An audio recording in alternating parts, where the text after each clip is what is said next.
રીતે ગ્રામ્ય કક્ષા હોય તેવી રીતે શહેરમાં બી આવી રીતનું કોઈકને આવવું હોય અને સર બાળકોમાં બી કેવું શહેરમાં હવે રૂરલનું એટલું એક્સપોઝર નથી, બાળકોને બી કરવું હોય કે કેવી રીતે આખી પદ્ધતિ છે તો એના માટે કેટલ ટુરિઝમ પોલિસી બી કોર્પોરેશન લાવી છે. આખા ભારતમાં સાહેબ આ પ્રકારની હોસ્પિટલ ખુલે તો લાખો અબોલ જીવનો સાહેબ કલ્યાણ થશે, એ પ્રકારની સાહેબ આપ વિનંતી છે. અમદાવાદ મહાનગરપાલિકા દ્વારા સંચાલિત અબોલ પ્રાણીઓ, ખાસ કરીને જે ઇન્જર્ડ ડોગ, જે કૂતરાઓ બીમાર હોય છે તેના માટે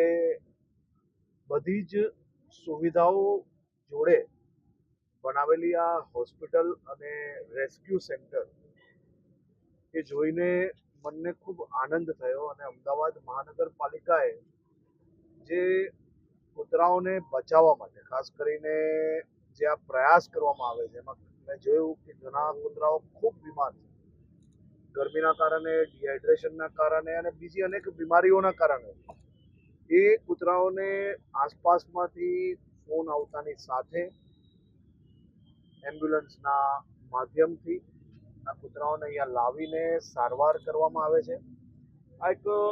ખૂબ મોટો વિષય છે અને ખાસ કરીને હું માનું છું ત્યાર સુધી દેશની કોઈ બી મહાનગરપાલિકાએ આ પ્રકારની વ્યવસ્થા કરવામાં સફળતા હજી સુધી પ્રાપ્ત નથી કરી, જે સફળતા અમદાવાદ મહાનગરપાલિકા દ્વારા પ્રાપ્ત કરવામાં આવી છે. બાયોગેસના પ્લાન્ટ, બાયોગેસના માધ્યમથી ગેસ ઉત્પન્ન કરવો, ઇલેક્ટ્રિસિટી ઉત્પન્ન કરવું અને સેલ્ફ સસ્ટેનેબલ આ પ્રોજેક્ટને બનાવવું, એ બી એક ખૂબ જ પ્રશંસનીય બાબત છે અને ખાસ કરીને આજે હું અમદાવાદ મહાનગરપાલિકાની ટીમને અભિનંદન આપવા આવ્યો છું અને સાથે સાથે જે એમ્બ્યુલન્સ સમસ્ત મહાજન ટ્રસ્ટ દ્વારા અહીંયા અમદાવાદ શહેરમાં અબોલ પશુઓ માટે જે બનાવવામાં આવી છે, સંપૂર્ણ હાઇડ્રોલિક આ એમ્બ્યુલન્સ જેના માધ્યમથી ગાય માતા હોય કે બીજા કોઈ પ્રાણી હોય, બીમાર હોય, ઇન્જર્ડ હોય તો એને